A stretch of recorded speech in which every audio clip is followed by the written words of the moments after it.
Steph, can you let us know when you can see it? Or Stephen?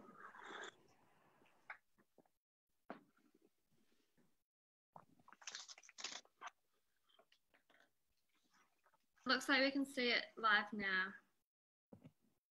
Thank you.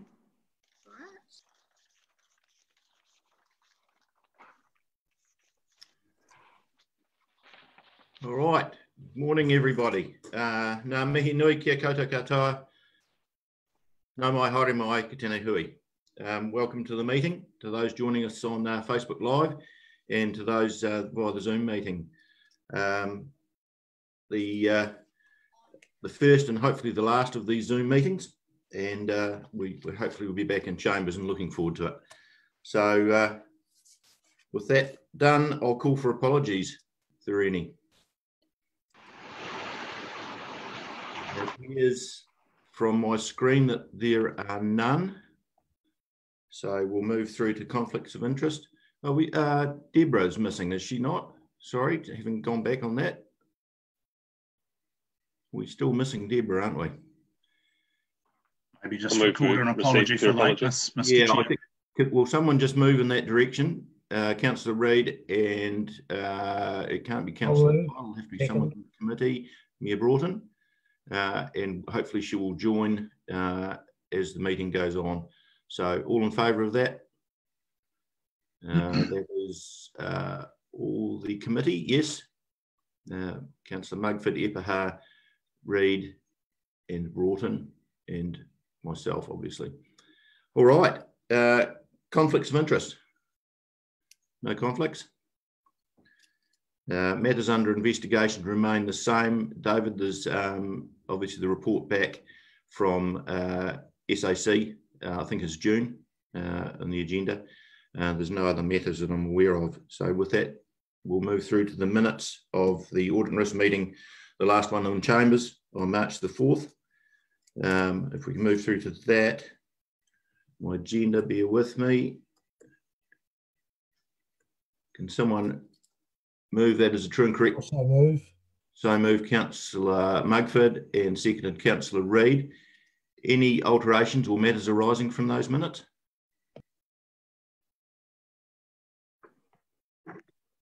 There being none, I'll put it to the vote.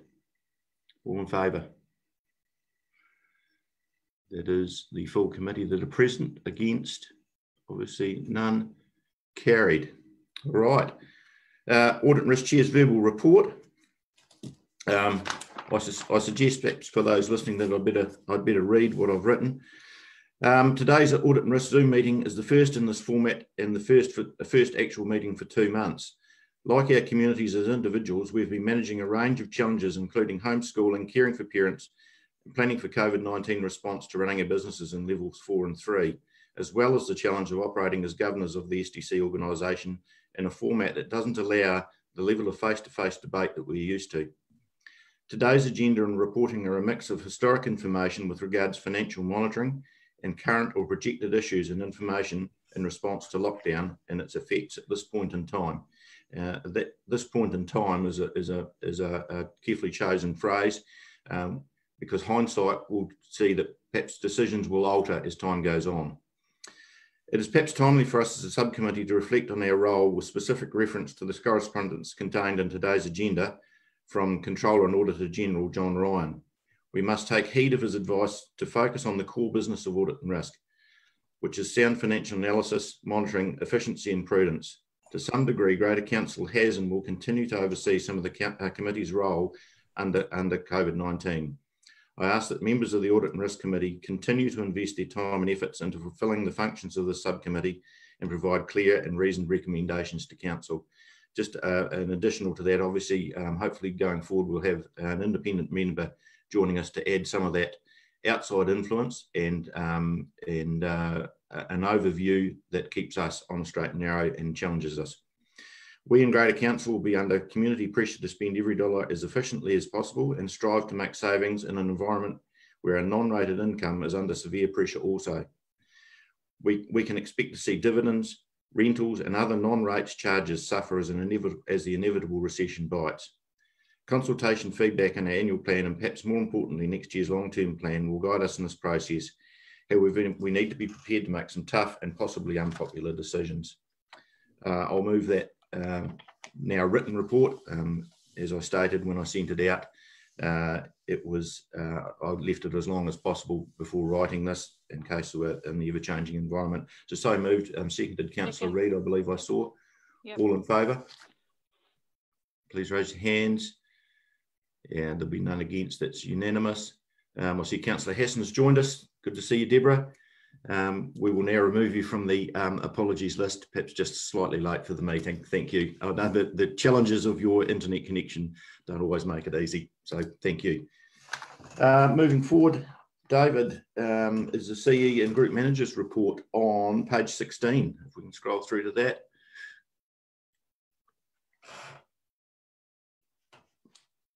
Thank you, Mr. Chair, and good morning, everybody. So just briefly referring to two items, I'll largely take the report as read. So the first one is on draft annual plan, and as I note in there under the table at the time of writing, we weren't able to determine the format of the hearings. As the Chair has correctly observed, this will be the one and only meeting of this committee or by Zoom, should I say. The next scheduled meeting of Council is on the 13th of May. That will still be a Zoom meeting. That's next Wednesday, and if all things go according to plan, that will be the first day we'll have staff back in the building and members of the public. So we'll be just going through a few logistical issues. We've got a workshop scheduled in Chambers on the 20th, and then Council meeting on the 27th. That said, however, under level 2, there will be certain protocols that we will still have to observe, particularly from a health and safety perspective and in relation to social distancing. But further details as they materialise. But in the interim, we've got 18 submissions received so far to the draft annual plan on a range of issues. Full page advert in the community newspapers, Selwyn Times and Melbourne News this week, and also leaflet drop going out in the next few days as well, once level 2 allows us to do that. Happy to answer any questions on the Auditor General's stuff on items 2 and 3 that you referred to in your report, Mr. Chair. Item number 4, and it's possibly just signalling a discussion that Council might want to have further down the track, use of discretionary funds. So Council discretionary funds have again been provided for in our draft 20/21 annual plan. Question is, can we continue to use them? The answer is yes, until Council is determined otherwise. My personal view is that I would like to see them retained, because I think as elected members, these provide you the opportunity to give support into the community in a lot of areas where Council wouldn't normally directly operate. Recovery response, and I'll come back to that after I've finished. I'll get you, Mr. Mayor, just to talk about some of the key aspects from the recovery response meetings last week that haven't already been covered off by Council, but suffice to say, from a management perspective, all of our focus this week is on what level 2 may look like, the disciplines that we will have to put in place in terms of staff seating, social distancing, attendance of meetings, customer interaction, and also the provision of services from our facilities, most importantly libraries, aquatic centre, and also fitness classes. Statement of intent for SciCon. So earlier this morning, the Mayor and the Chair and myself met with counterparts from SciCon. Amongst other things, we discussed the statement of intent. Fair to say we are very comfortable with the content, albeit that there are references to the unknowns of COVID-19. But just in terms of the contractor perspective, I think that the company is in a position of good strength and will be able to continue to operate, and certainly to return the dividend that we're expecting from them over the next 12 months. Their statement of intent will be on the Council agenda for the 13th of May.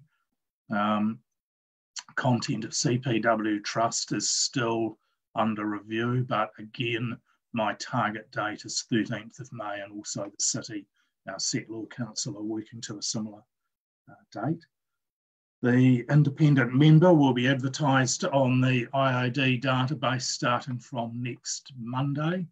I've indicated that we would like to involve ourselves in this in the evaluation process. I'm aware that there are a number of councils that have recently gone through the independent member process. Not all of them have been advertised, and so I'll be talking to my colleagues up and down the country who I know have been involved in this.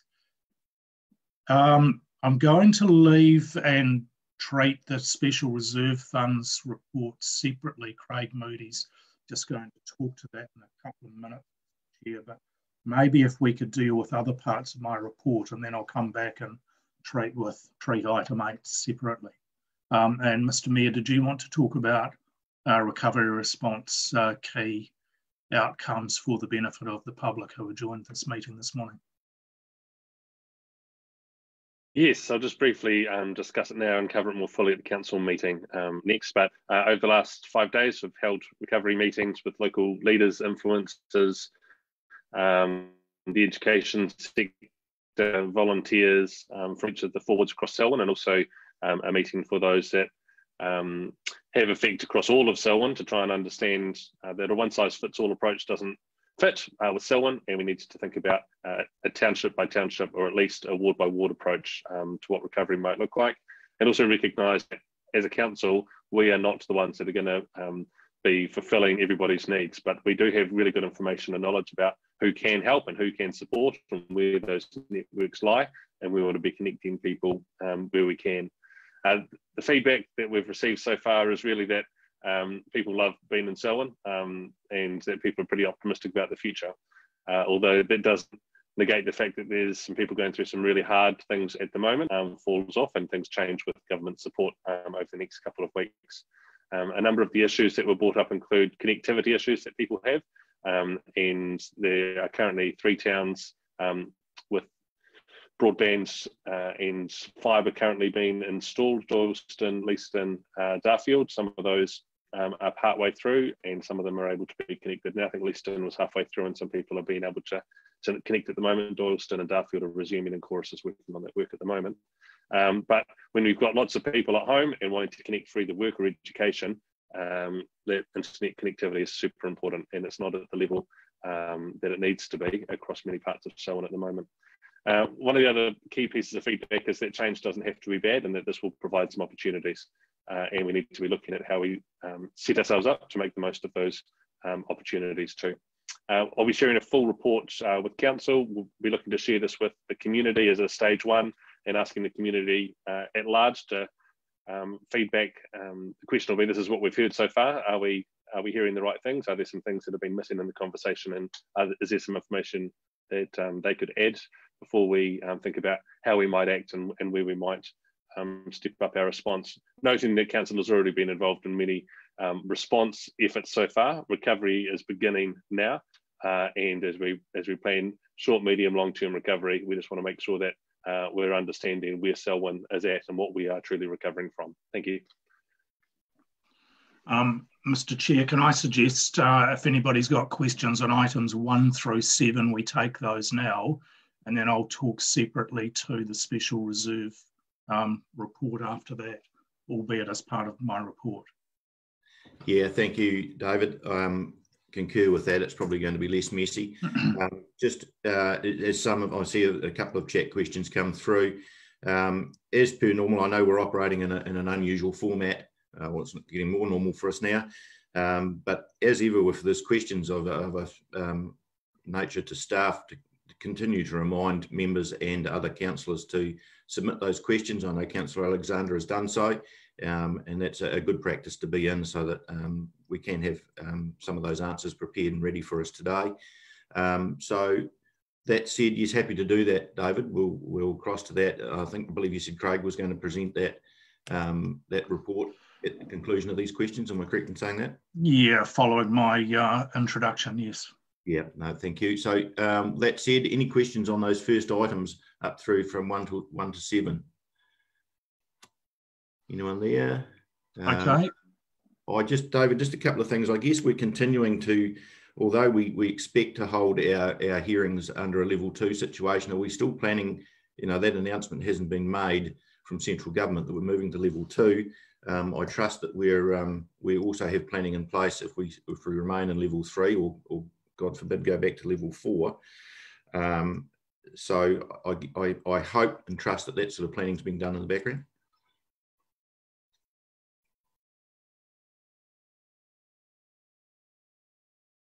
You're muted, David. Thank you. Both eventualities are covered off, but I think the key message I would give is don't think that going to level 2 will be easy.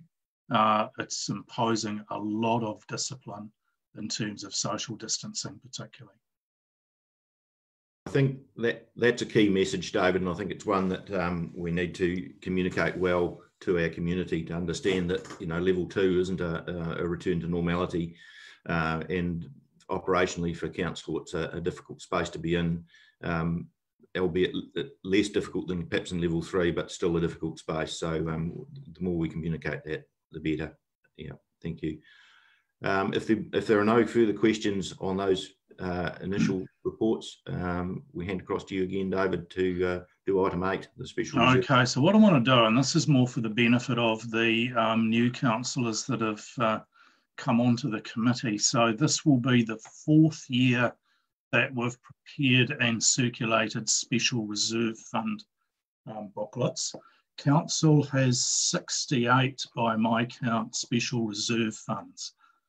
And what the process will be is, having received this report and answered some high-level questions, the report then gets circulated back to the respective ward councillors to have a look at those special reserve funds that are available within their district. And really, so it's A, about awareness of the funds, B, to understand how the funds are being used, and to really challenge yourselves and say, are they being used to the best benefit, given the financial strain that council often finds itself under.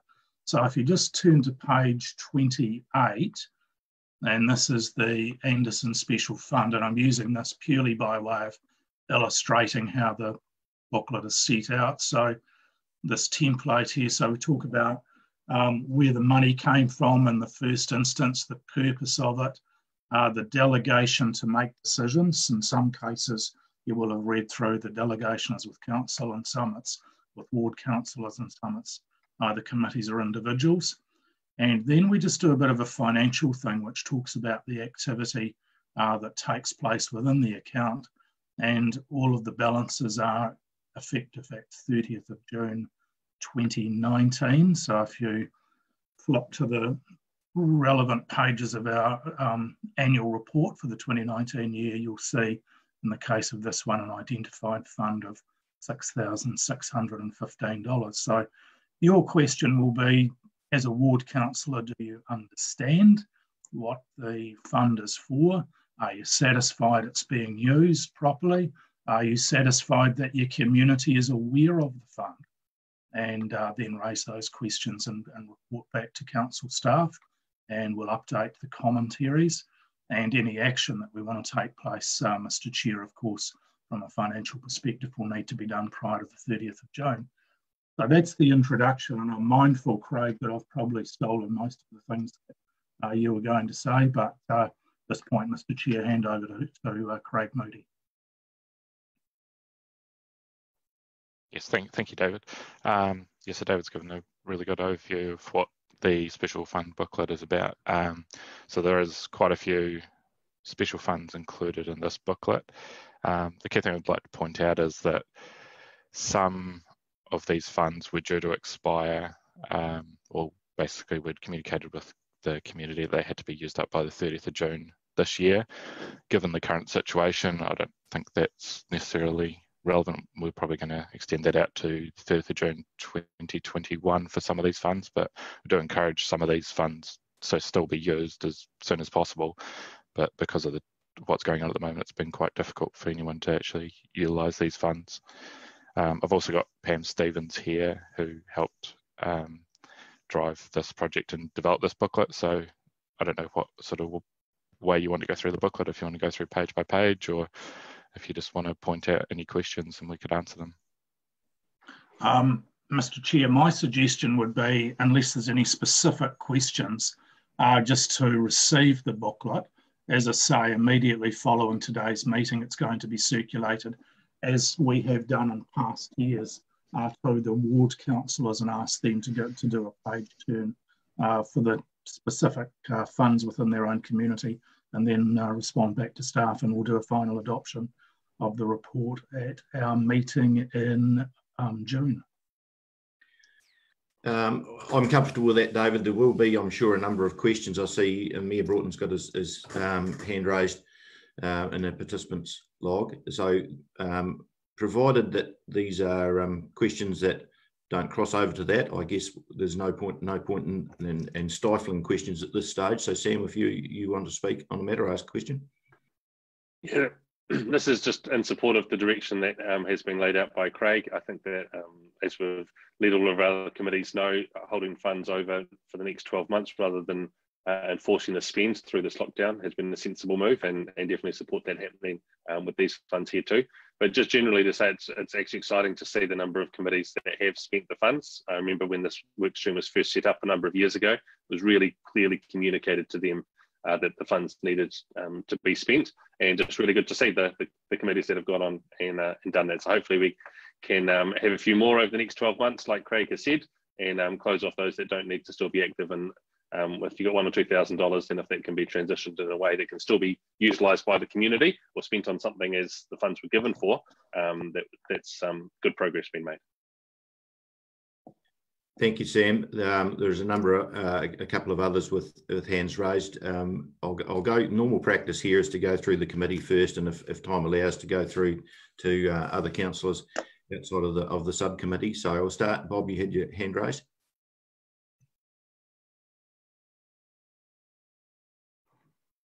Yeah, Bob. Okay, yeah, just a question of Craig and David. We've got the Westview Fund in Darfield, and I think before we go to a committee, we really need a discussion on how we see large amounts of funds that are held basically just on behalf of the community. And I think that is a discussion on its own that's quite important. And I'd like David or his opinion on some of those things. Yeah, happy to respond to that. And Bob, of course, you were part of that conversation we had at the Melbourne Community Board, and the board are expecting a report back on not only the source of the funds, the potential use of the funds, but also the governance of those funds, because that's become quite significant. And we have also referred that to Audit New Zealand, just to get some best practice guidance. Mr. Chair, the quantum of the fund is around $1.5 million. Yeah, that's a good clarification, David. I think, and Bob, a good question, I guess, if we're going to go through to ward councillors with these, bring back those sorts of questions, and I expect that sort of discussion to happen at that level, Bob, and that will feed back, and those questions will be dealt with at that stage. Any other members of the committee? I see Councillor Alexander's got a hand raised. If there's no other questions from the subcommittee, Councillor Alexander. Thank you. The first question I have, I guess, is to understand the process where these questions will be asked and answered, in terms of, is it the formal report back to the June meeting of Audit and Risk, or is that the June meeting of the full council? And then the questions that I pre-circulated respond more to council funds rather than particular community funds. A couple of the commercial ones, we have account fund showing as recording borrowing against iZone projects, but there are no income shown against those, which I would have presumed would have been being repaid from lease income. Another one was to do with district-wide rating, that our reserves and community centres, many show loans, construction loans against those. Are those loans going to be steadily extinguished through our district-wide rating? Because some of them weren't showing income that I would have expected. And A third question is the undergrounding reserve. Given the scale of our town centre works in Rollston, could not some of that undergrounding reserve be used to pay for some of the works there when power is being undergrounded as part of the infrastructure works? And my final question is really a Malvern one. There is a fund that shows a Malvern Health and Community Welfare Trust loan. It has no income being paid against the loan. It has no interest being charged against the loan. It has been our practice as a council in the past that when we give community loans that there is sometimes a period of interest-free. So my two questions for that account are, when, if ever, will interest be charged, and when, if ever, will the loan be paid off? Thank you. Mr. Chair, if I could answer firstly, I wasn't given a copy of those questions prior to the meeting, so I'm not able to specifically answer at this stage. Can I make a suggestion that those questions are directed to myself and I prepare formal responses and circulate it to councillors over the next couple of days? We can have that as a work stream coming forward. The question Councillor Alexander asked us about at what meeting that they will be presented, David? Were you expecting our next audit and risk meeting or a meeting prior to that? No, it'll follow the normal stream, Mr. Chair. So I will be when I say staff will be circulating before the end of the week the booklet to ward councillors. There'll be an instruction to come back to us with any questions or clarification, and obviously have conversations within the community. The outcome will be reported back to the audit meeting in June, and will in turn end up on the council agenda for later that month, because we need to effect any changes within the current, well, prior to the end of the current financial year. So we will require that to be noted in matters under investigation, David, if we have that on our work stream for June. Councillor Alexander, are you comfortable with that response just before I move on to the next questions? Yes, thank you. I didn't circulate, and my apologies, Mr. Ward, that I didn't circulate the questions to you. I sent them to, I thought, to the chair and the staff members who I believe were responsible for those funds. I should have copied you in on that. That's my apology. I've now forwarded you the email, and yeah, the reporting to next month's audit and risk, and then to council's fine. As a non-audit and risk member, it is somewhat cumbersome, given that our right to questions at this meeting are somewhat more limited, but that's the way the process works. Thank you. Yeah, appreciate that, Mark. I endeavour to do, if time allows, of course, to allow anyone on full council to ask questions. Obviously, if that constricts us with time, we revert back to subcommittee members only. But whilst we have time, free and open to questions. Bob, I looked as though you wanted just to respond to that before I go through. Deborah, I see your hand raised. I'll be with you in a minute. Yeah, just a question, and it's not quite related, but I noticed there's quite a few leases on there where we're leasing buildings. Have we got a good policy on actually keeping up with the market values of these leases and such, like the Darfield Medical Centre, and those sorts of things? Because they don't seem to be going up at any great rate. So have we got a stringent policy on it? Through you, Mr. Chair, yeah, we do, and we've put a lot of effort into that in the last few years, Bob. And obviously, the big challenge, I guess, at the time of the next renewal is how has COVID impacted on market value for these properties, and secondly, what is our expectation under the new way of doing business for levels of return? Yeah. Thank you.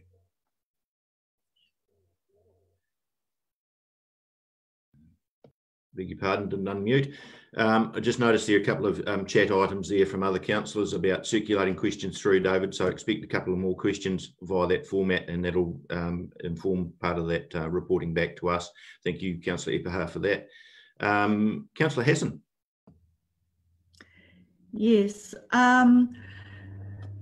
You, Mark, picked up an issue that I actually picked up and spoke to Murray about with regards to our community loans and our loans to a building in iZone, mentioned on page 65 of the agenda. And then if you went down to page 144, which was a totally different document, with regards to audit and risk. It mentions about the design line, also a building in iZone. And I wanted to know, was this a cost against iZone or a cost against us? I actually asked Greg about this. Hopefully he's got an answer for you, because he's been pre-warned that I was going to ask this question. So just hopefully Greg may be able to explain the difference between our loans to companies within iZone, the community loans, and why design line specifically sits outside, if you picked it up on page 144. Greg, do you have a response to that, or is David, will this form part of our reporting back? Greg, I see you're on screen, if you have ability to answer that now. Yeah, we can give a more full response if you'd like by writing, but the two situations are slightly different. The loan in relation to the PGG building is a lease for the racking within that building, that when we sold the building, we continued to hold the lease. So in effect, it's a lease, and the other party is the owner of the building. So it's an external arrangement. In relation to design line, it is the amount of external debt that we allocated against the cost of constructing that building at the time. But essentially, it's a relationship between ourselves and our bank, in this case, the local government funding agency. So it's just external debt to the council that we used to construct that building at the time. So two slightly different arrangements. There's no repayment of that debt on the design line building, which just held there. It's an alternative to holding cash. We built a building. We needed a bit of borrowing to top it up. We don't need to repay that debt. It just holds them, just offsets the lease income. But in the case of the PGG rights and lease, then we receive lease payments through the year, and they actually reduce the principal owing. So that'll unwind over the next couple of years. Thank you. Thanks, Greg. I think that definition, explanation is fairly clear. It's similar, I guess, to the Cyclone building, where we treat that as an investment. We've taken on debt to build that building, and we lease them a building, so they're not repaying. The lessees aren't repaying debt. Their lease payment essentially assists us in paying our interest costs, and we'll reduce debt over time. It's different than the other situation. So thanks for that. If there's further, that can be contained in the report as well, back to those questions if they're forwarded through. So thank you. Any further questions? And I see nothing on the in the participants list there. David, any final comments before I get a mover in a second? No final comments. Quite a few follow-ups, and we have some work required, I guess, for all of the ward councillors, just in terms of your own specific areas. Questions you might want to direct either A, to staff, or B, to those who have got governance responsibilities in terms of the fund. Thanks, Mr. Chair. Just finally, David, and apologies if I missed that, but the timeline for that to happen, to go through to ward councillors and feedback. Yeah, that's what I said. It'll be by the end of this week. Yeah, yep. Thank you. It just cut out on me, sorry. Sure. Okay, we've got a motion there on the table to receive those reports. If we can have that, Councillor Mugford and Councillor Reid. All in favour, please raise your hands on the screen. That looks to be unanimous from the subcommittee. Against? There being none, that motion is carried. All right, we move through to page 97, I believe it is, Management Accountant Financial Report. Yes, that's me again, Craig. So what we have here is the financial report to the end of March 2020. And like the February financial report, we also include some forecast information to the end of June, just taking into account our best sort of guess at this time of the COVID-19 impact on the council. So I'll just, hang on a sec. I might just share a screen, it might be easier. Yeah, thank you.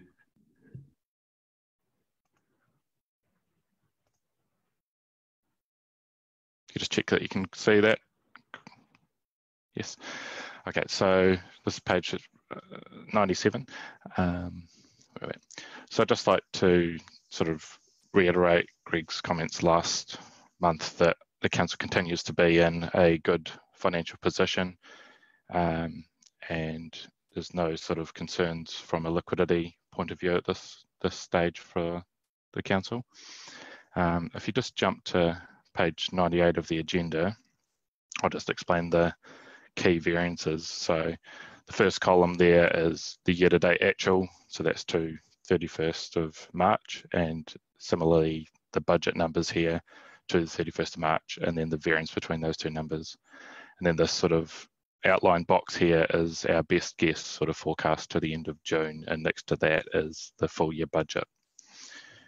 So if we just jump down to the subsidies and grants for operating purposes, that revenue stream is slightly ahead of budget. That's largely due to the increased sort of roading maintenance completed during the year and the additional NZTA revenue or subsidy revenue we've received to complete that work. The fees and charges revenue is also ahead of budget. That's due to the environmental services activity being quite ahead of budget during the year, and also we've had quite high facility revenue up until today, or up until the COVID-19 situation. And the one thing to take into account is the lockdown sort of occurred on the 23rd of March, and that's when a lot of our facilities closed. So this report's only to the end of March this year, so we haven't really seen a full or any major impact of the COVID-19 situation really on these year-to-date numbers. Interest revenue or interest and dividend revenue is ahead of budget, and that's largely because we're holding quite a bit more cash than we had originally budgeted due to the timing of the capital expenditure program, and we've also received a additional dividend from Trans Waste, which has boosted that revenue stream there a little bit. If we jump down to application of operating funding, this is effectively your expenditure or the council's expenditure. Payments to staff is under budget due to just the timing of appointing new staff and being several staff vacancies in that budget line. Payments to suppliers is overspent. That's largely due to the road maintenance budget being overspent, and this is also reflected above in the revenue that I just alluded to before. This is also due to the environmental services building area being quite robust during the year, and that's also reflected in the revenue stream above. Where are we at? Sorry. So finance costs is below budget by 1.5 million. That is due to the timing of the capital expenditure program, because we haven't been completing all of our projects. We haven't required to borrow as much as we had anticipated at this point in time.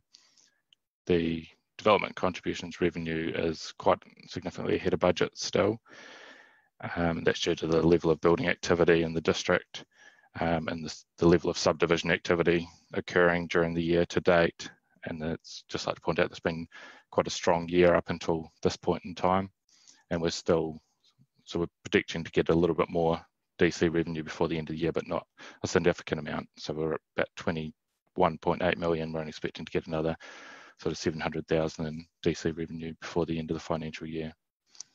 The gross sales proceeds from assets is largely associated with the iZone sale of the remaining parcels of land. That's pretty much on track with budget really, and there's about $1.6 million worth of iZone land remaining to be sold, none expected to be in this financial year.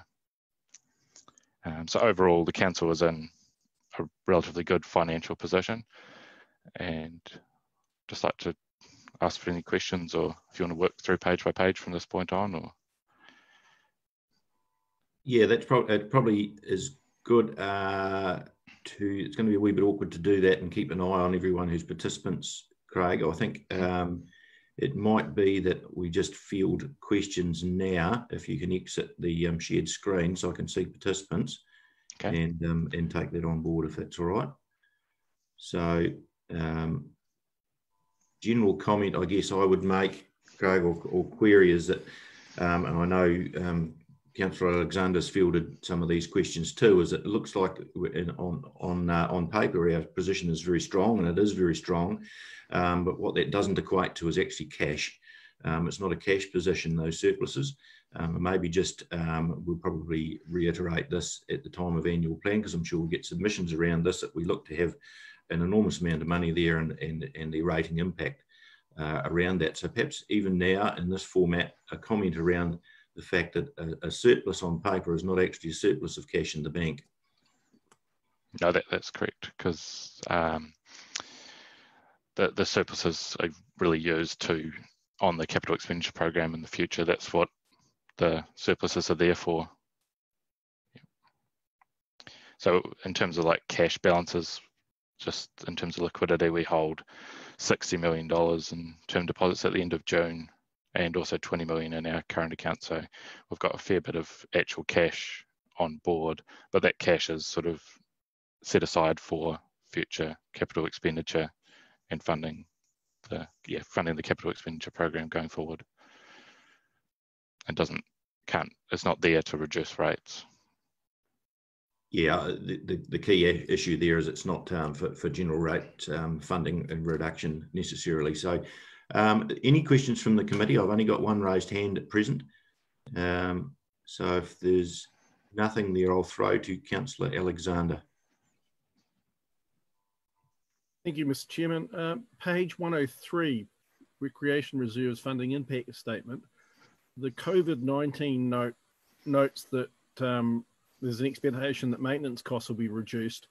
But isn't it also fair to say that as staff, and I believe that contractors are able to start doing some maintenance now, that in fact the reduction may not be that significant? For example, whilst you hadn't been mowing, to catch up with that mowing may take just as many cuts to achieve the required goal.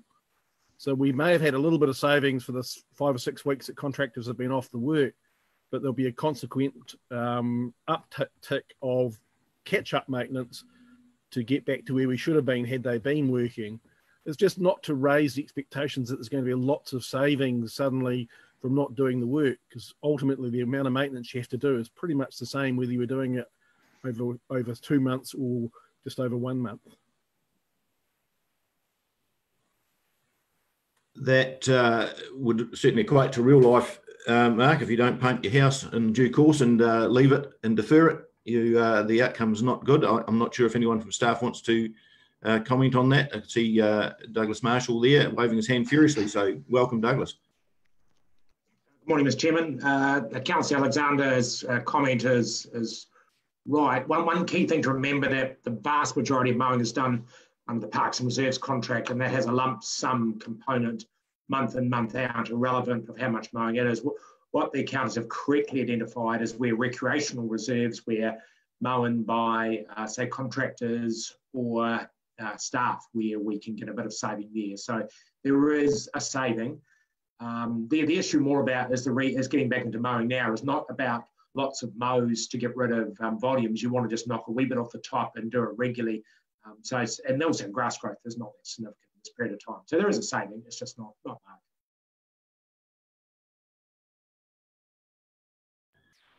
Thank you, Douglas. Any further questions there on that report? If not, the recommendation is that we receive that report. Mover Councillor Reid. We'll give a second to Councillor Hassan. All in favour that we receive that report? Just raise your hands. That appears to be unanimous and carried. All right, we move through to page 137, Account Manager, Cash Flow and Borrowing. Yes, me again, sorry.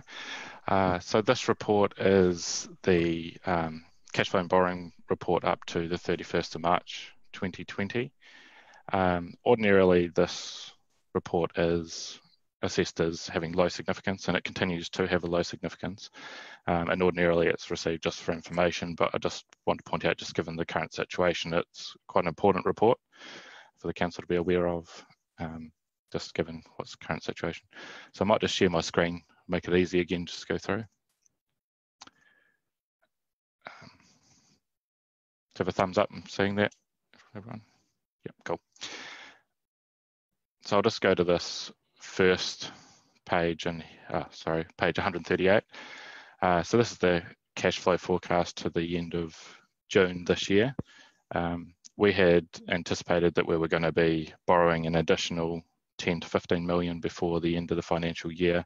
However, given the situation and the delays in the capital expenditure program, we see no further borrowing requirement before the end of the financial year. So we're currently sitting on $35.2 million of external borrowing.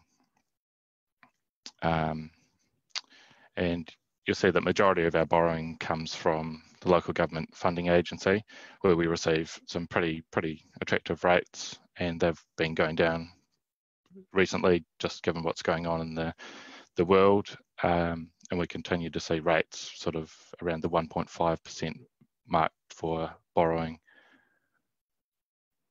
During the period, we borrowed an additional $25 million. $5 million of that was to repay existing LGFA debt that was rolling off during the period. So we held an additional amount of cash for sort of 16-day period, and then we repaid that $5 million worth of debt. As I said earlier, we were going to borrow $50 million by the end of the financial year. However, that's no longer required. This is just detailing our borrowing during the period. The other thing that we have been doing is entering into some interest rate swaps. So we've entered into 4 forward start interest rate swaps.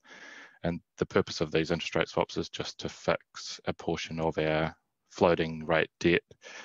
From LGFA, we borrow at floating rate debt. So we're just fixing a portion of that to make sure that we comply with our policy requirements and fixing a portion of our long-term debt. And you actually notice that because we've actually been able to start borrowing again, we've come into line with all of our borrowing limits, and we're in compliance with all of our borrowing limits. And for the last couple of years, we have been acting outside of those limits just because there's been no requirement to borrow, and there was no sense in borrowing just for the sake of borrowing. So with authority from the council, we've been acting outside of those policy limits up until now. This is just one of the key benchmarks that's included in the annual report ordinarily, and this is just a year-to-date representation of the graph. So this shows our borrowing costs as a percentage of our revenue. Because we're a high growth council, we have a limit of 15%, and we're sort of sitting below the 1% just due to our level of debt. So there's no concerns there. So I'll just zoom out a bit. So the next sort of part of the report is our term deposit investments. Currently we hold, at the 31st of March 2020, we held $60 million in term deposits. But in addition to this, we also held 20 odd million in our current account. And that was because we were holding an additional amount of cash in our current account because of the uncertainty around liquidity, given what's going on at the moment. And our term deposits are held with the 5 major banks in New Zealand: Westpac, ANZ, Kiwi Bank, BNZ and ASB. And they kind of spread depending on where we can get the best rates, really. And where we spread our term deposits is around our payment run dates. So you've got mostly coming off on the 10th and 20th of the month. And then where we can get better term deposit investment rates, we have the odd one popping out and amongst that. This is the page that Deborah was alluding to earlier, including the PGG rights and finance lease. So we have $60 million of term deposits. We also have, whatever that adds up to, our LGFA borrow notes. So when we take lending from the LGFA, we are also required to have borrow notes taken out as part of that. That basically equates to each $5 million tranche of LGFA debt. We get an $80,000 borrower notes included with that, which is repaid at the same time as the debt matures. The equity portion of our investments, Orion, Cycon, Transwaste, as such, these are the 30th of June 2019 balances.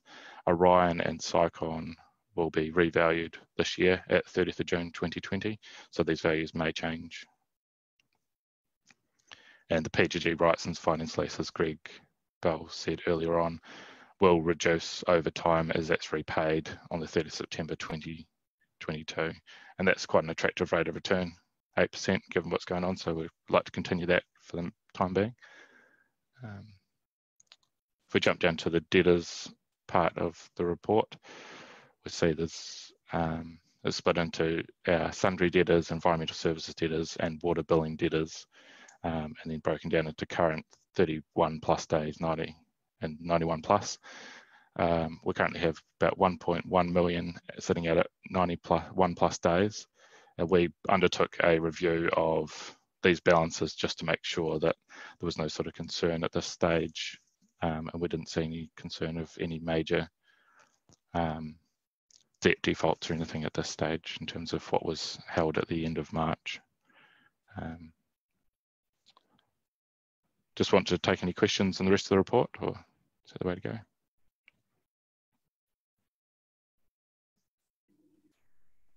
Yeah, thanks, Craig. If you exit that screen again and I can see questions. Yep. While we're doing that, just a couple of things from me. Our ability to borrow under the current regime, whilst we have a very strong credit rating, obviously we'll be having conversations and I might talk to it in PX, recent announcement from LGFA that's just come through. But our ability to borrow, well, obviously we're in a strong position, so we don't see any pressure on that. And I guess the other side of that is changes in interest rates, so I'm sure the team will be looking at that. The other is perhaps just on page 140 for those who are new to the committee, an explanation of the fixed rate margin that's attached to those fixing of loans. Sorry, I'm going to go through the list, and if you need prompting again, I'll go back. And the debtors, a strategy to recover that debt in a sensitive environment. Are we looking at a range of options to do that? Obviously, in our annual plan, we've got rates relief or rates deferrals as part of that. But are we looking at a range of measures outside of that to, for people in sensitive positions? Just some commentary from that. And I guess the final thing from me is conversation. If growth stalls, and no doubt it will, our DCs collected will probably drop away to some degree. And are we having conversations, or your team having conversations with developers?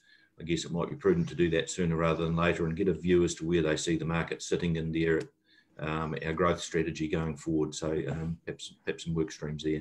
So commentary on that, and then I'll throw to questions if there are any.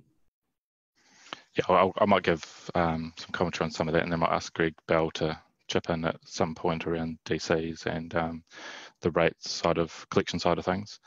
So in terms of our borrowing security, there is no concern about our ability to access funds.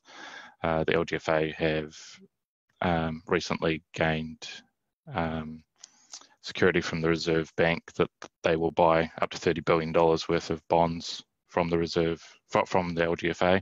So that gives us and other councils security from a liquidity point of view. We constantly talk to our financial advisors on a monthly basis, and there's no sort of immediate risk about locking that rates are going to move anytime soon. There's probably more of a downside risk at the moment, if anything, or downside movement in the interest rates, probably. So there's no immediate rush to go into any new borrowing or enter into any swap contracts or anything like that. But we take advice from our financial advisors. In terms of those interest rate swap rates on page 140, these are just margins above and beyond the bank borrow rate. So in terms of swaps, that is basically what we pay on top of our fixed rate borrowing percentage. just to lock in those fixed rate debt. So we're looking at sort of fixed rate debt of around about 2%, including the swap rate, but that gives us some security. And if I just ask Greg if he's available just to talk about the rates, borrowing program and DCs. Yeah, thank you, Craig. So in terms of development contributions, yes, we would anticipate a slowing up in terms of revenue there. Of course, the prediction of what's going to happen in the future is the key one for all organisations at the moment, and it's obviously difficult to know. The planning team have been talking with developers, and there's still an enthusiasm, let's say, to develop, but for all people in that field, it's that uncertainty in terms of what might happen to demand in the housing market. It's pretty too early to give a view, but we would expect less development and therefore less development contributions. In terms of debt collection, yeah, it's certainly a tricky time. We've still been doing a bit, but we've been doing it in a sensitive way, taking into account circumstances, direct contact, etc. But it does become more challenging in this environment to have a good strategy, because on the one hand, we don't want people getting into further arrears and difficulties there, but on the other hand, it's not the right time necessarily to be putting pressure on people that are in difficulty. So yeah, we're all feeling our way. I'd say in relation to that, I don't have a simple answer. It's just very tricky.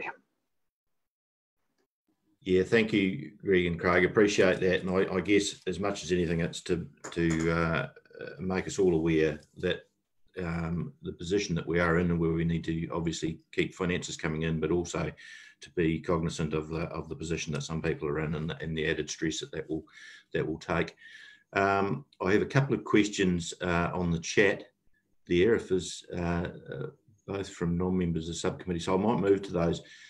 First from Councillor McInnes, can we please address why this looks like we have vast sums of dollars in the bank, but rates may increase? So this is a continuation on of my commentary around surpluses. But Craig or Greg, if you'd just comment on that again, that it's I'm sure you'll tell us that it's money that's pre-allocated.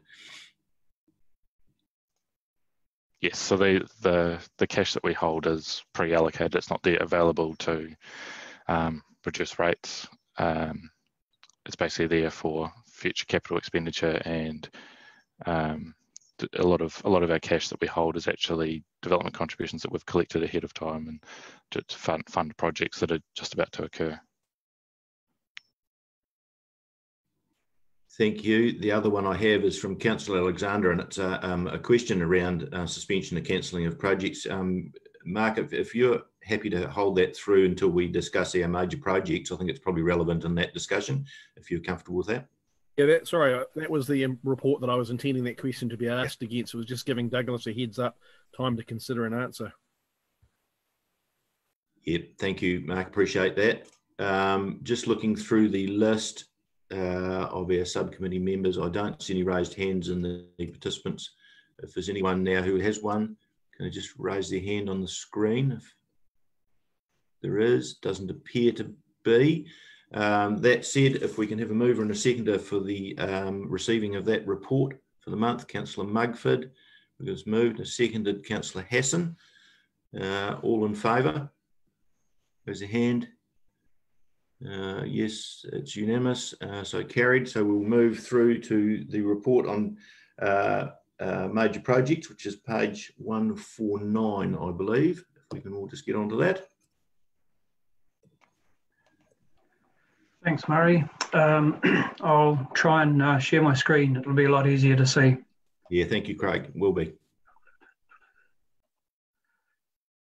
Can we see that? Cool. Just one moment. Oh dear.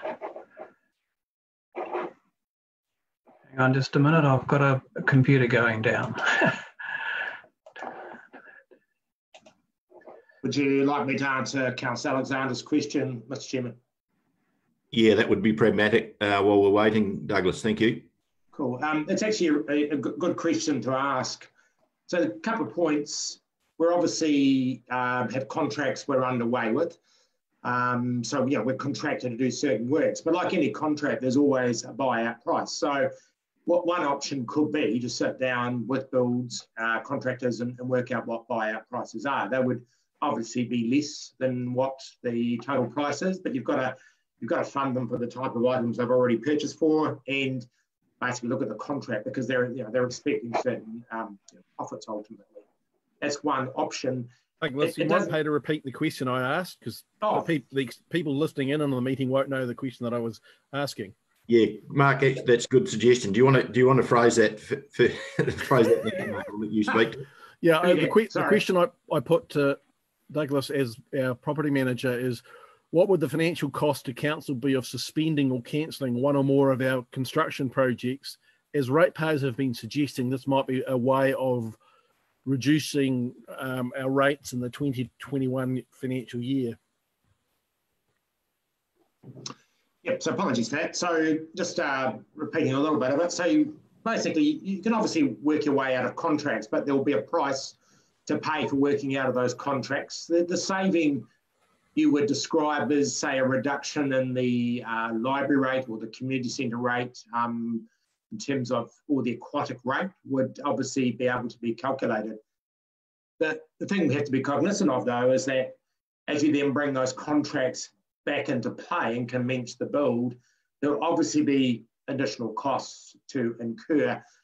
So although you might get a short-term saving and, say, by way of example, of a lower aquatic centre rate by, I don't want to pick a number because that would just be incorrect for me to do so, but you would have a reduction that could ultimately end up costing you a bit more because you're bringing the contract back on and having to negotiate new rates and prices. So it is possible, but it probably isn't going to give the saving that might be envisaged. Secondly, it is the services we're putting in from, say, the aquatic centre extension, which are what the existing residents are expecting to overcome capacity shortages. So you would have also a side issue that you have a decrease in the service in some areas, which is ultimately why we're putting these things in. So yes, it could be done. Whether it would give the benefit, probably from a short term might be, whether it's obviously it's a political judgment as to whether that's worth doing. So have to answer any questions on that basis. Yeah, thank you, Douglas. That's succinct and well answered. If you were then to pick them up again, of course, you've got the added costs and then the inflationary cost as well. So I'm sure we will get submissions in annual plan and we'll get a chance to discuss this. I see Councillor Alexander nodding his head. Perhaps we've already had some, or he knows that we're going to get some. So it'll be an opportunity for us to discuss that and take on board community desire for reductions in service to reduce costs potentially, and we can deal with that fully in that manner. Craig, are you now able to forge ahead? Yes, can you see the graph? Can indeed, thank you. Cool. Okay, that's the graph on page 150 is where we start. Bear in mind the financials are through till the end of March, but we've spent a fair bit of time trying to anticipate what the effect of the shutdown, the lockdown on level 4 was. So we can see here that we were considering, we've got our major capital items at the end of March were around about $20 million worth of expenditure, as against, if we look up, probably around about 40. So we are considerably behind. The effect of the shutdown is to continue that sort of trend to be below where we're thinking of being, and we have been conservative, and it'll be interesting over the next what the results for April actually financials are, because we have found that contractors have got back on site reasonably quickly. We're not quite sure on the effect of the new regulations for social distancing, etc., and how that's actually going to affect the progress of each contract. And as we speak, our major contractors have been asked to give us a revised program and cash flow so that I can build that into the model for the next month's report. But if we just go through the report, The indoor courts, you can see here at the end of March, we're getting well ahead of budget. We don't anticipate much expenditure over the April period, but then there'll be a reasonably quick startup period, and it will continue. We're expecting it to be on to open round about the 21st of March. March 21. We will be able to give you a better idea on how that will actually finish up once we have April and May, the results come in from the contractors. Most of our problems or our perceived risks are not so much the startup, which we've said is going to be quite slow, but it's actually the supply of componentry. This is all the way through all our projects because a lot of our materials are coming from offshore. And we've got that in as a fairly high risk that products and componentry will be delayed by the COVID-19 virus. Watch this space for when, so we can find out exactly what's going to happen. Cell and aquatic, it's progressing nicely, but once again, you can see they've all got the same trend. While it was behind budget, we are anticipating that it will be about 2 or 3 months behind, except if the facilities remain closed to the public, we will be able to switch our focus to actually doing a lot more maintenance and construction on the internal side of it, rejuvenation of the old pool, etc. May progress earlier, and just not quite sure yet, have not seen a revised program. This is this graph here is very concerning. It's the maintenance budget against what has been submitted. These two discrete budgets, two discrete actuals. So if you put one on top of the other, you can see we already have overspent our maintenance budget.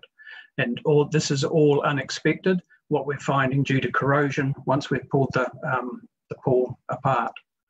So that will be reported on more in depth as we go through it. But that once again, we've got all our stainless steel bolts which need to be replaced. They're coming from Germany, so we're not sure where they are in the actual chain.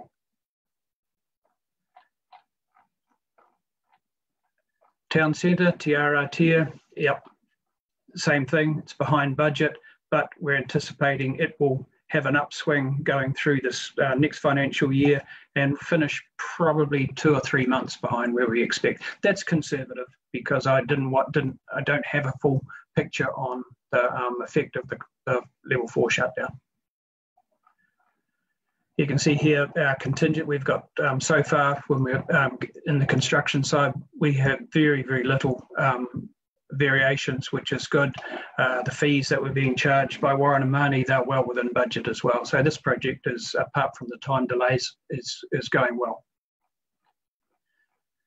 The SB1, this is a project which needs a lot of input and from staff. We're getting some pretty hefty claims coming through from the contractor, all of which we're going through line by line to make sure we're not paying more than what we are, or the contractor doesn't get more than what he's entitled to from the contract with us. At this stage, it's within budget. Douglas will have more to say on this later on in his report. This, the town centre, very little's been spent on that. That's just fees from Warren and Marnie. It's not started its construction yet. Retail originally was given an approved amount, initial investment of $5 million. That probably will be put on the back burner for a while yet. That's to be discussed later. The recovery park, that's a two-stage design project. A little bit behind at this stage, but it's still in the design phase, so we're not worried too much about that at present. The street lights at Lowe's Road, Tennyson Street is proceeding on budget. They've completed their the stock water pipe covering up, and curb and channel has been poured. And all we got to worry about now is getting our componentry from offshore. The Lincoln Reservoir, this has been a long running project, but the contractors were finally on site just before the lockdown. So that's going to be quite some time before that comes on stream, but we'll just wait and see. I'm sorry, I can't give you any more information on that. Pines, it's in the design stage. You can see here it's we've already paid a deposit on the sludge dryer, the sludge mixer, and construction will start in this period and here, but we will still, this period I anticipate will still have a delay. And the health hub, much the same, where Douglas will have more to say on the health hub, but suffice to say we've had two major clients have signed their leases, and Naylor Love, the contractor, was on site in the week that we had to shut down, so that's just going to be delayed a wee bit more, but they are already back on site now and starting to work there.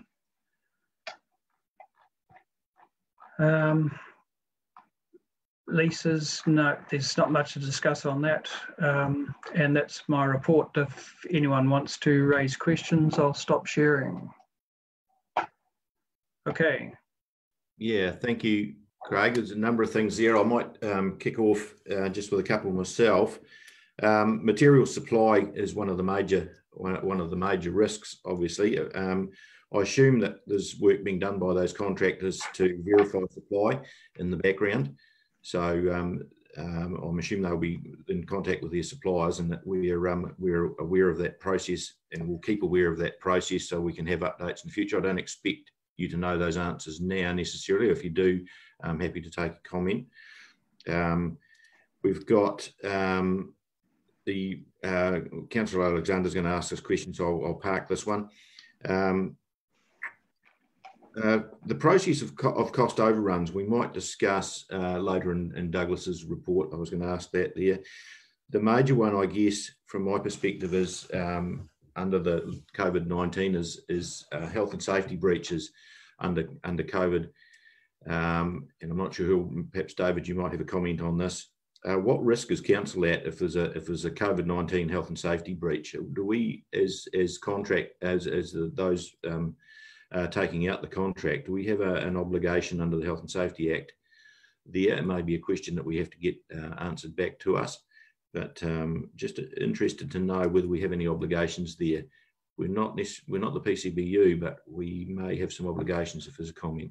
So yeah, and I'll get Douglas to answer more directly, but yes, we have an initial responsibility to ensure that the contractors have got the appropriate health and safety mechanisms in place that are compliant with the legislation. But Douglas, you might want to talk about the specific discussions you're having with the respective contractors in that regard.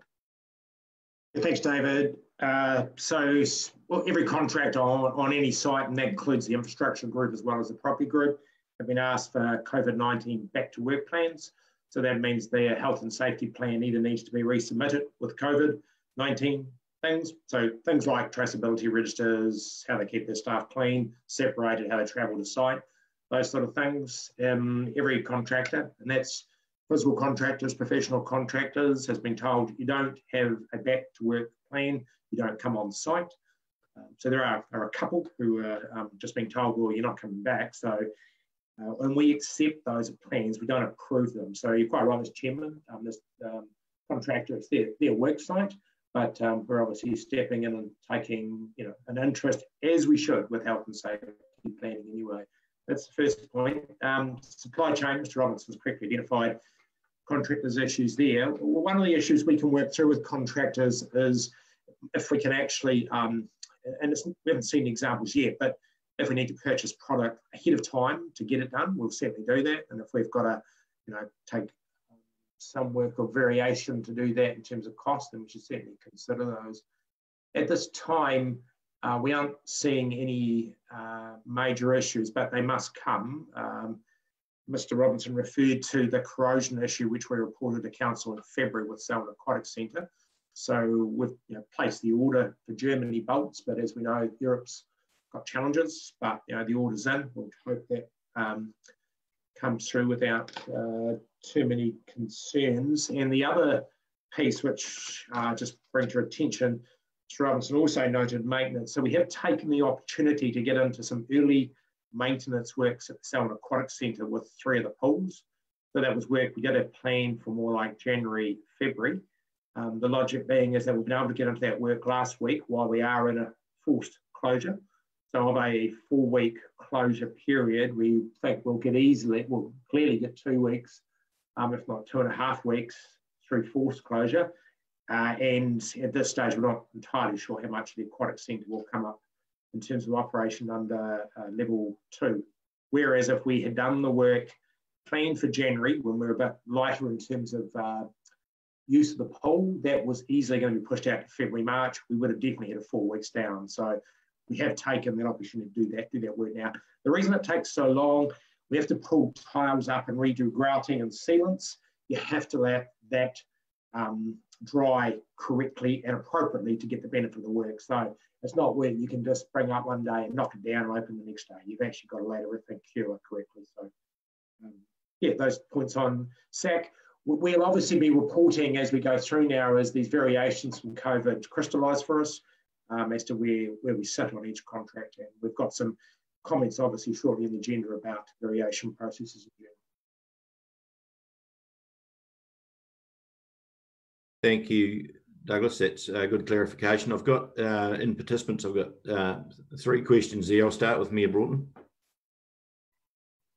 Yeah, thank you, and thanks for the report. My question's around just monitoring how the situation changes over the next month and subsequent months, and just seeing whether the trend around the delays continues or whether things improve. And a question for you, Craig, is around not losing sight of the line that we've currently got yellow then blue next month, having this month's and the current month, just so we can, or whether it's an average of the previous 3 reports alongside what the current month is, just so that we can see whether things are getting better or worse across these projects. I don't know how easy that is for you to do, but I'm guessing the numbers are all in a spreadsheet and it's just about putting them on a graph. Yeah, it just help us get a feel for how we're tracking. Yeah, I can do that. It is these are actual amounts that we get. I input into the graph database. So yes, I can actually just track all the individual movements. Thanks, Sam. Councillor McInnes. Kia ora, everybody. My question was about the solar drying hall. Monodelphis, if that's how you say their name, apparently have pulled out of New Zealand, and I was wondering if anyone's been able to check how that's going to affect that particular contract. Are they going to subcontract, or how's it going to work? Thank you. Mr. Chair, I can answer that. I spent 45 minutes on the phone with Monodelphis yesterday, actually, including their Brisbane-based GM. So firstly, they haven't pulled out of New Zealand. They've certainly scaled back their business, both in New Zealand and also the west coast of Australia, and that's as a result of some major mining contracts that they've picked up in Australia just recently. In terms of Pines, they expect to be on site by the end of May. There is a delay in the design work at the moment, but that's not expected to impact too much on their delivery at this stage, basically because they've got a component which is being sourced out of Germany. So not only is the factory closed down, but of course shipping schedules are in disarray as well at the moment. Their worst case scenario at the moment is that they're looking to start commissioning in late May of 21, and that will be about a 2-month period.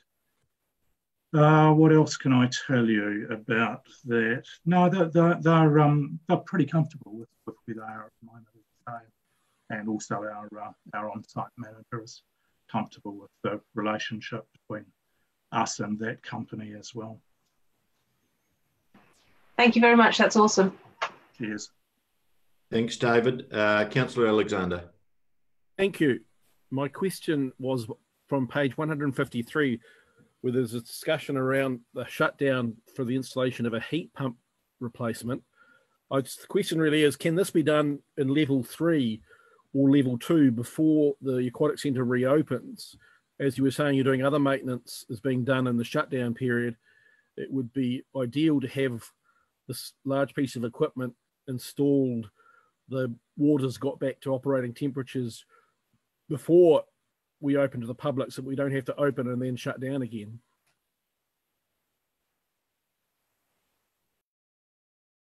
Certain amount of work that's already been done was done pre-lockdown, because we did a site inspection about a week or 10 days before that. One of the advantages of that work is that we do have some latent capacity in the heat pumping capacity, so we're able to work through without closing that down. The key issue is being able to do it earlier. As comes down to whether the machinery is available on site. But I've had nothing on that particular issue, but I'll get an update for reporting, and if there's anything urgent, I will circulate that for you for your information. Thank you, Douglas. It's just the report mentioned it was originally planned for 14th to the 19th of April, clearly gone by. So I assume that the hardware is around. They installed one of the 2 heat pumps was replaced in March, which led to a couple of days of slightly cooler water temperatures. It would have just seemed ideal if we could to replace the second one now, essentially, while there is no public using the centre. I'll get an update for you. Thank you, Douglas. I don't have any further questions on my participants. If that being the case, I'll get someone to move and second the receiving of that report. Councillor Reid again. Oops, we got a seconder there. Mayor Broughton. All in favour? Please raise your hands. Looking through the screen, that is unanimous. Carried. Thank you for that report, Craig. Is in-depth and as professional as ever. Thank you very much. Look forward to seeing you in person next month, perhaps rather than on screen, although maybe you'll be on screen still. Thank you very much. We'll move on to the report. I think, Douglas, you're going to be presenting that on insurance placement for the coming 12 months, page 162. Thank you, Mr. Chairman. I'll just perhaps take opportunity just to talk about 2 issues. One is not insurance, but we've referred to the PGG lease in this report. Just want to remind councillors, or perhaps not aware, we do hold a security, registered security over that lease, so on the PPSR, or the Personal Property Security Register. So that position is well and truly understood and protected in terms of risk issues. Second one is in my report on page, apologies, just rolling through, I make comment about weather tightness in-house cover. So just want to just refer you to page 93. You don't need to look at it now, but page 93, one of the special funds, which show that the cover currently has about $2,000 in credit. So we're actually managing that weather tightness issue well now with our own internal account. It's back in credit, but to be fair, you're only as good as your last claim. And as we know, weather tightness issues are challenging for the building industry. I think we're managing it as well as we can without being able to have external cover. So the insurance in front of you cost us last year 1.2 million. We've got a budget of just close to 1.4 million this year. We've got an insurance discussion with our broker tomorrow afternoon, where we'll get an update on where they think the industry is sitting. It is quite, I mean, there's lots of commentary about various parts of the economy. The view when I spoke to the insurer about 10 days ago, sorry, the broker 10 days ago, was that probably premiums will be consistent, maybe a wee bit up on last year. Coming 12 months might be really interesting, because that's when a lot of insurers will start to crystallise, i.e. they'll have paid out a lot of their policies, and they'll have to rework their assets in terms of, instead of having their policies they've collected sitting in, say, buildings and shares, they've had to crystallise stuff and get it into cash to pay out on claims. So like every industry, the insurance industry will be working through different challenges. So We certainly, as we say in the report, not proposing any changes to our cover. We think it's a prudent level of cover. We've provided some history for its new councillors to understand why we are with some levels of values in terms of what we insure. Good science behind that, and we're just currently updating our schedules now and just waiting to engage with the insurer. Probably the tricky bit we have to work through at this time of year is obviously getting a report to either Audit and Risk or Council just before 30 June, so the Council can sign off on what we've managed to place and get that process. What we've done in the past is have a Audit and Risk Committee meeting generally just before the end of June if the Council have given that delegation, or we find some method through the Council to have a approval process, maybe using Executive Committee, and then just formally adopt the resolutions in July. So it's always a wee bit of a challenging time, but placing insurance is obviously very critical because it's one of your risk mitigation tools that you have. So haven't taken any questions, Mr. Chair. Thank you, Douglas. I'll begin. I guess we won't know whether there will be, or if any, effects of COVID-19 on insurance risk. I guess just thinking a pandemic like this delays the ability in a natural disaster. God forbid if we had another earthquake or something of that nature during a lockdown such as this, the ability to recover from that would be severely compromised. Don't want to put ideas in their heads, but that sort of thing, I guess, will become part of the risk analysis and may well figure in future calculations. I guess the other thing too is the effect of our district plan flooding and coastal hazards on future insurance rates as well. I guess we'll be taking that into account in our discussions. Again, not wanting to give fuel to the fire, but those hazards have been there. As people are aware, we obviously live in a floodplain in Canterbury because that's how it was formed. But that said, it seems to be that any excuse from the insurance industry to raise premiums based on perceived risks is taken. So any commentary? Perhaps there's none. Douglas, it's really a statement more than a question. I'll just make one comment on the flood risk issue, because I mean that is obviously of great interest. We've got, I mean, remember the key issue there is it's more about a rain event.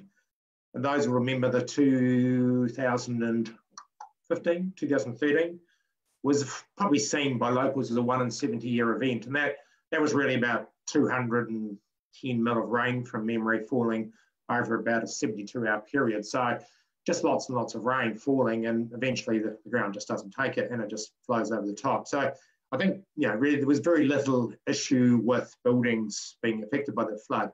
So our flood risk, unless it's from the Waimakariri, is quite different to perhaps others we see where you get floods like in the Manawatu from way back in 2004. So those issues are manageable. The great thing is we have good science about these things. So insurers, they look for science, and they look for science to be updated regularly. And currently we're working through some work on tsunami planning and what that means to the district, which actually will probably see our boundaries pull back a bit closer to the coast, which is a better option if you're living near the coast in terms of an event like that. So we'll report on that in due course to Council.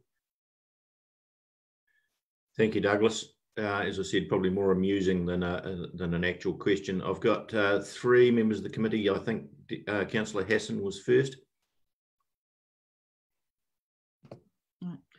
I'm just curious, Douglas, do we still fund some insurance policies for our non-rated facilities, like in the past, or do we assist with them being able to find enough funds to cover their own insurance?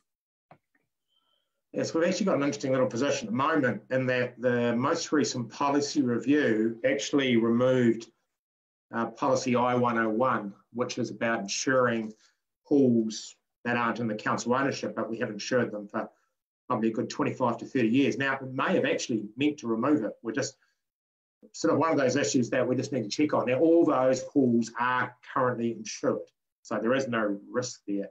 We've just got to work through that policy because we've got a current claim on the book for one of those pools. But the answer is they're covered. We also have, there's about $36,000 worth of premiums for groups that we also cover that aren't in the council ownership structure, but we do insure them and then charge out the premium.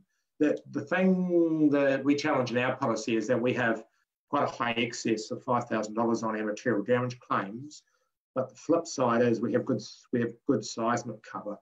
So good seismic cover, it depends on the age of the building. So some groups have found that yes, the excess is higher, but we have seismic cover, which is hugely helpful. So yeah, we still have that same approach, but we have got this little policy issue we've got to work through.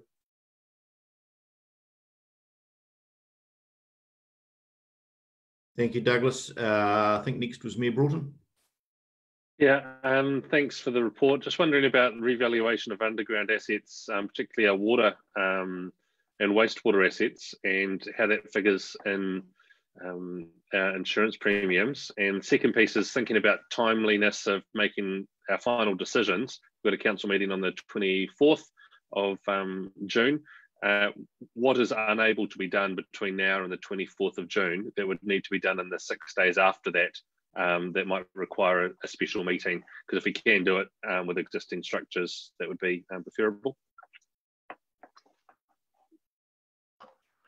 Yeah, insurers don't really like to give you a value right until the very last day. So 24th of June, despite it only being 6 days, might be a bit far out, but I'll raise that question tomorrow with our broker and see. So as much as I might like to say to you, that'll be fine. I somehow think that'll be a wee bit far out. So generally they like to give you something around about the 27th or 28th. In terms of valuation process, so the report outlines the values we have insured. The key issue is not actually to some degree, value is really important, but it's actually making sure you've got every section of pipe, pump shed, etc. on a schedule somewhere, because whereas, say, pre-earthquake 2010, insurers were perhaps a little bit more relaxed. Nowadays, they're likely to say, which is totally fair, show me where that pipe in, say, Main Street is actually in the register. And the other thing that was learnt by a number of councils, it wasn't an issue for us, but having underground assets valued at the correct depth, which as you can appreciate, the deeper you go, the more expensive it is to put a reinstatement of pipe back. So having an averaging approach, which had been used for many, many years, is no longer the issue. So we follow good practice, and our water team valuation led by Murray England has all that information available to us. So we've got good data, but again, it's just regularly checking to make sure you've got all your assets so that if you have to make a claim, you can prove it is insured. Thank you, Douglas. Just before I move on, we've just had confirmation from Denise Kidd that one heat pump has been fully installed at SAC and one is still to arrive. Councillor Reid, question. This is more a question for information. So, and I haven't put it through to you before now, Douglas, but I'm interested to know if you do know. Is what we're talking about is years of earthquake event, like 1 in 500, 1 in 1,000. We more, since post-earthquake, talk about like magnitudes. Do you have any idea of how those equate to?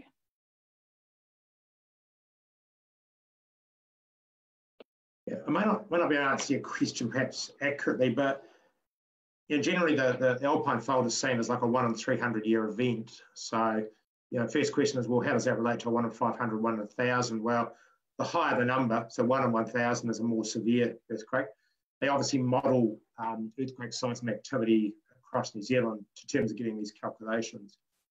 Pragmatically, well, rightly or wrongly, we looked at the September 2010 event to understand the impact of a 7.1 event on the Selwyn infrastructure, and our underground infrastructure was barely touched, and our above ground infrastructure performed really well. So it is clearly that ground conditions were incredibly useful for us in that respect, which is why the modelling we've done on Selwyn assets and events gives you, I think, good strong confidence that our value that we've got there for each of the above and underground assets is totally appropriate.